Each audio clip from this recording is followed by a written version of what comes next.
This is Whiskey Whereabouts. I'm Tim, and it's time for the annual Scotch Whisky Gift Guide episode. We do this every year, and this year I've chosen 3 bottles in 9 different price categories, starting from bottles less than $60 to less than $700. And so this is a list of bottles that are aspirational at all price levels and very likely to impress. My whiskey journey has taken me to Scotland and back.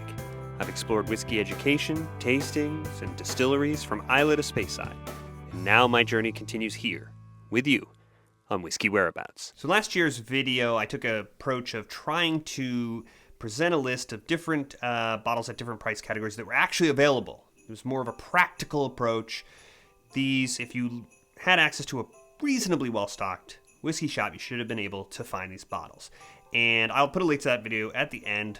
If that's the advice you're looking for, check that out when it comes up at the end of this video. This video is going to be quite different. This is much more aspirational, sort of wish list bottles. So if you're looking to actually find these bottles, you need to be near somewhere where you have a really well-stocked whiskey shop, or live somewhere where you can have whiskey shipped to you. And we're going to have fun at all these sort of crazy high price categories and then work our way down to the much more reasonable bottles that we could actually acquire. And I'm going to start with the less than $700 category, and a real wish list bottle for me, the Bruichladdich Black Arts. And it's we're up to 11, the edition number 11. And if you can find this somewhere, it should cost in the neighborhood of about $650. It's 44.2%. It's a little light. It's been aged 24 years, and Bruichladdich is so transparent, right? There's so much information. You go to their website and pull up the different whiskeys and all the different the casks and the sources of the barley, but not so with this whiskey. Only Adam Hannett knows the recipe, the ratios that go into the Black Arts. It's very mysterious, going back to Speyside. I'm going to try to offer some different variations in my 3 picks per price category to give us some variety. And here I'm going to straight down the middle, just well-aged Speyside whiskey at Balvenie. And it's a 25-year Balvenie. It's 48% bourbon and Oloroso. This is it should go a little less than 600. It's crazy amounts to spend on whiskeys. We're just sort of having fun with this list, and with this one we have the sort of solution. We have an incredibly long amount of time in the cask, but we also have a proper ABV, which is the kind of the real drag that holds those sort of much more approachable Balvenies back. If you can believe it, I actually have one of the bottles in this price category here with me, and it's this one. Bunnahabhain 25 year. And if you watched my recent Birthday Bunna episode, we celebrated the 2nd birthday of the channel earlier this month. And once I get to 2,500 subscribers on the channel, I'm opening this bottle. 25 years for 2,500 subscribers. It is still sealed. Please subscribe. I cannot wait to get this bottle open and share it with you. For what it's worth, 46.3%. And there is refill bourbon and sherry casks in some unspecified configuration, and then a finish in some first and second filled sherry. As I understand it, we'll get a lot deeper into this bottle fairly soon on the channel. Less than $500 now, and we're going to Mull to Tobermory.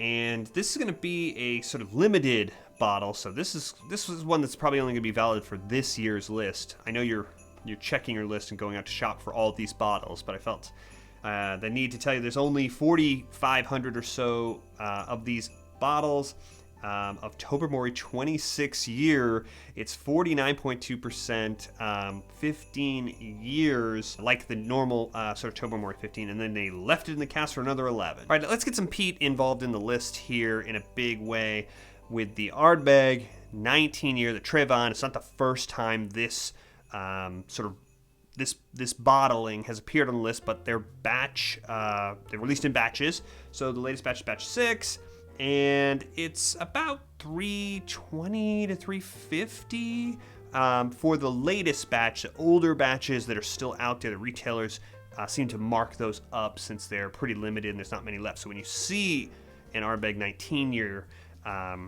on the shelf and you see a $450, $500 price tag, check that batch number. That's probably why. We got bourbon and Oloroso matured Ardbeg with a 19-year age statement, 46.2% ABV. So the next bottle has already actually appeared on the channel, and it's this one, GlenDronach 21 year. I've already reviewed this exceptional bottle of whiskey. If you haven't seen my review, check it out. Check the link up here. I'll put it up there.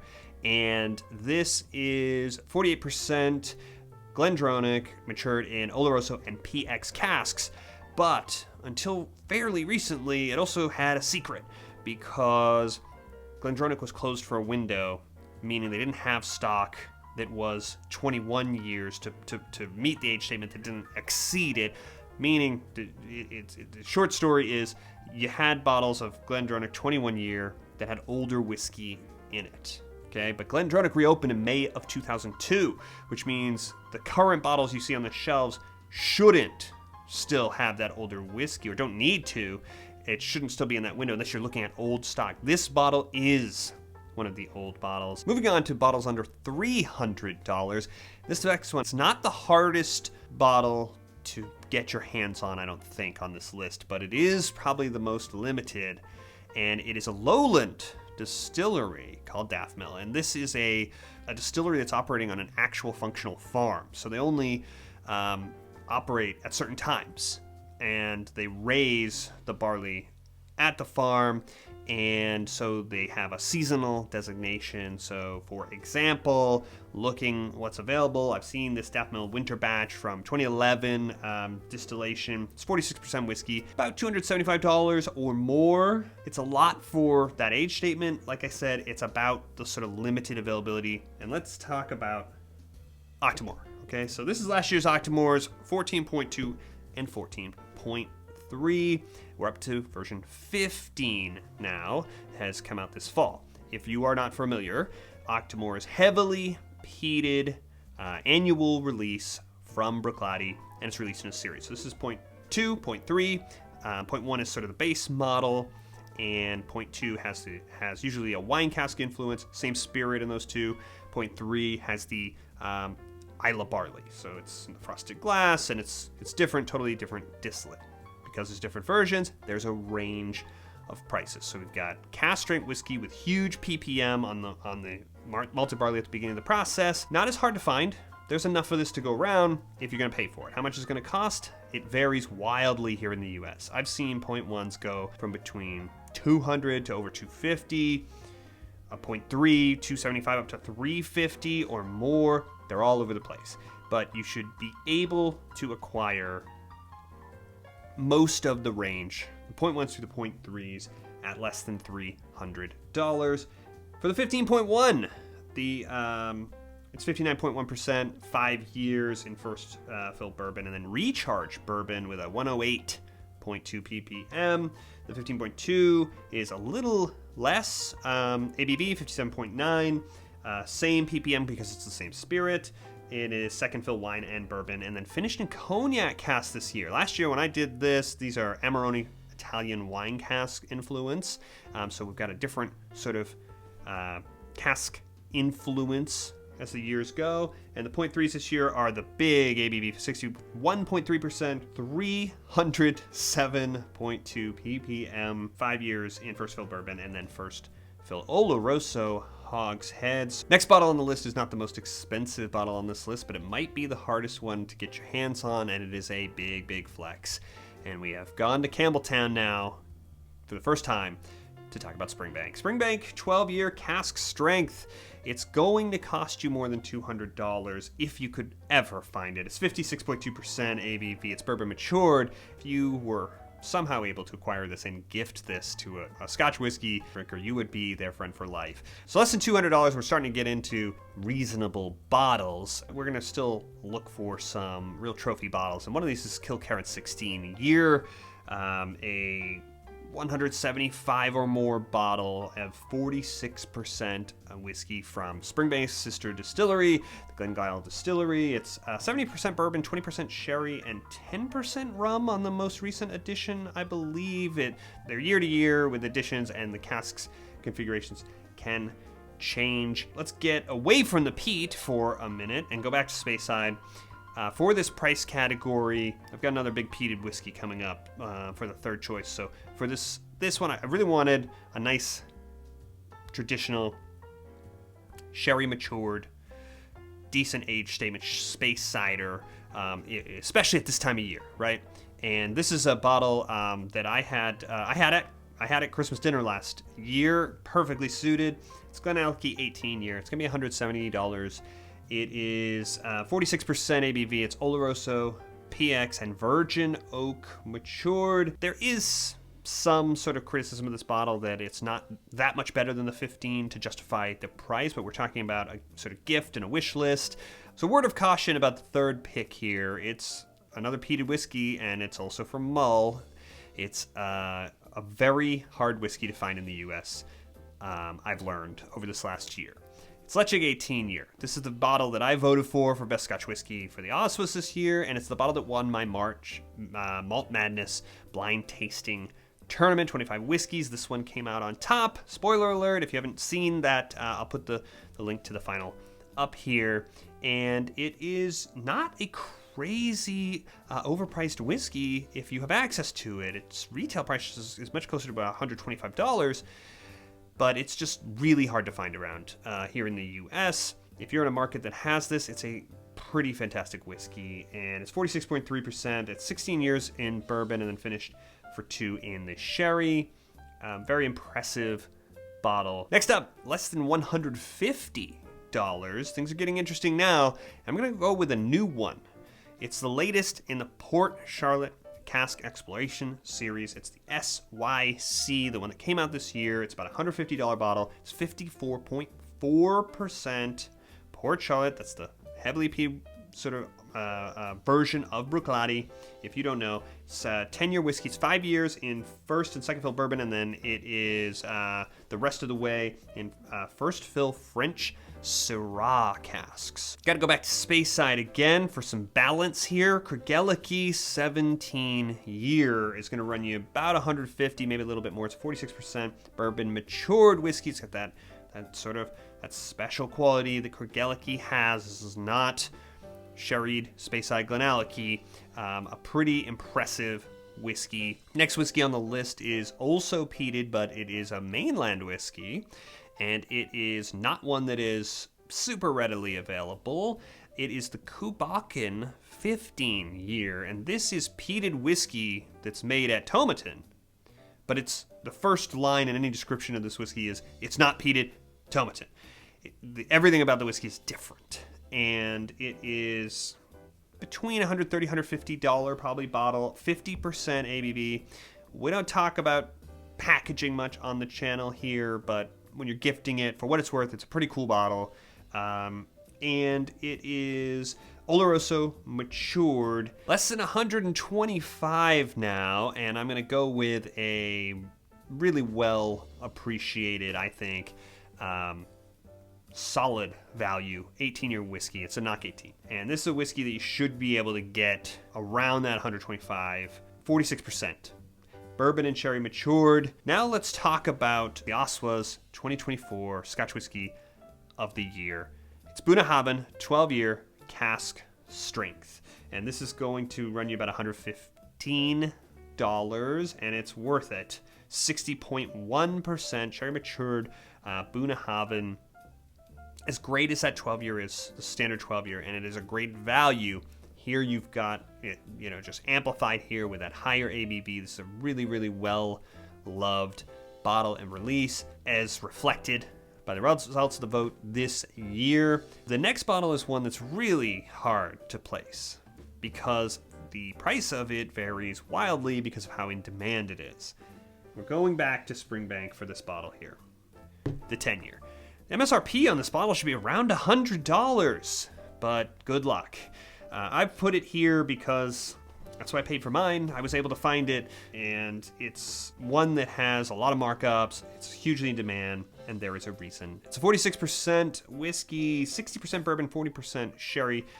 There's just so much going on with this whiskey. So much complexity, and everything is in harmony and balance. It's a magic trick. There's a reason everybody loves this bottle so much. Happy hunting. On to the less than $100 bottles now, and this is the sort of section of the price list where we usually get into all those sort of usual suspects. Non-age statement, cask strength whiskeys, or some with age statements. You know, sometimes we'll have that Glenallachie as a 10-year age statement that cask strength's right here at this price point. You know the ones I'm talking about from Islay. And I'm going to bypass those. You're familiar with them already. I'm instead going to talk about some a little bit more difficult to track down whiskeys that still fit the same profile. And the first of these is Ben Romack cask strength. This is 59.7% Ben Romack, 11-year matured sherry and bourbon matured whiskey. Now, Ben Romack has this sort of nickname, the Springbank of Speyside, and the only asterisk on Ben Romack, a very well-liked distillery. So they have this sort of old-fashioned presentation, and they have this 43% ABV. And here we have the alternate version with the ABV turned all the way up, a bottle that everybody flips for. Let's also talk about another cask strength whiskey. This one's a non-age statement whiskey from Isle of Rassy. 61.3% cask strength. This was matured in rye, virgin, Chinkapin oak, and Bordeaux red wine cask. How's that for cask configuration? Newer distillery making a lot of waves. I'm going to round it out with another distillery that sort of fits the same profile and did very well at the Oswas this year. Ardnamurchan, the AD, the cask strength.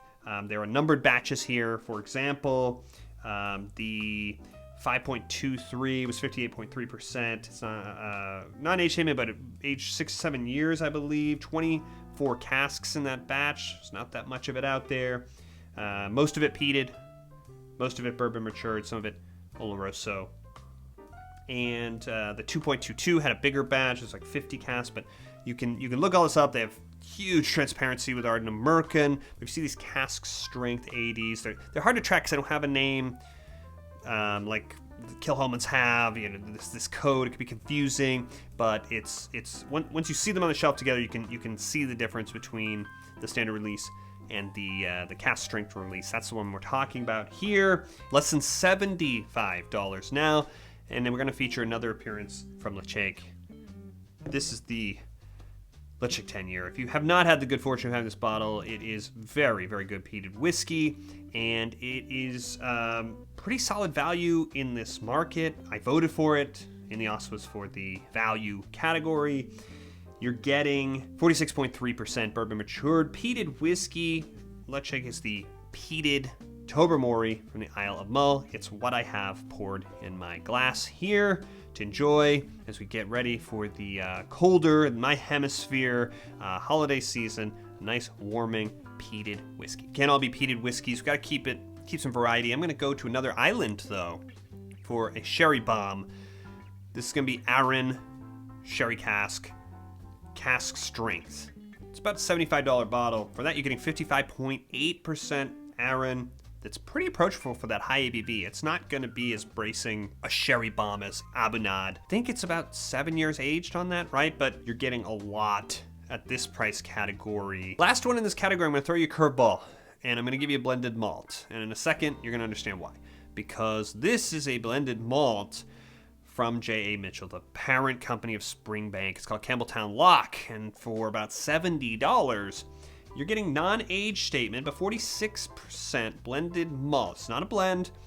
Just as a reminder, it is a blend of malt whiskey, no grain whiskey here, and it's whiskey from each of the 3 Campbelltown distilleries, the 5 Campbelltown brands. You've got the 3 Springbank brands, Springbank, Hazelburn, Longrow. You've got the Glengall, Kilkerran, and then you've got the Glen Scotia. And bottles from most of these distilleries are hugely in demand. There's not enough of it to go around. They're commanding all these huge markups, and if you can find this blended malt well presented to get the experience of it at that price. Our last category is going to be the less than $60 category, and it's another Aaron. It's the classic Aaron 10. It's about $60, maybe pushing it. It's close enough. You should be able to find it in some places.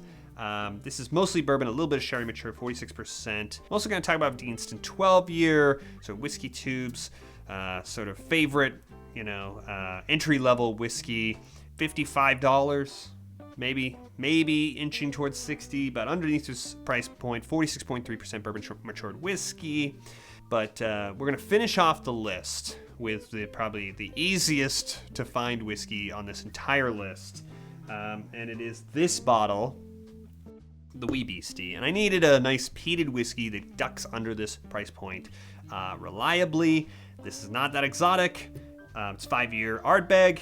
It's 47.4%. It's bourbon and sherry matured, and you should buy it for less than $55. This is a whiskey that challenges the standard bearing Ardbeg 10-year in terms of quality, despite being half the age. I put them head to head. Check out which one I picked. Link is right up here. See if I agree. In any event, it was worth the tasting, which tells you all you need to know. And while this is not the most expensive bottle of whiskey, nor is it the most exotic, hard to find whiskey, if anyone handed me a bottle of this for a gift, I would never not be pleased to receive it. Very nice quality whiskey at this price point. And if you enjoyed this list, make sure you subscribe so you don't miss any of the future videos coming on the channel. You hit this big button, it's coming up right over here, and I'll see you on the next one.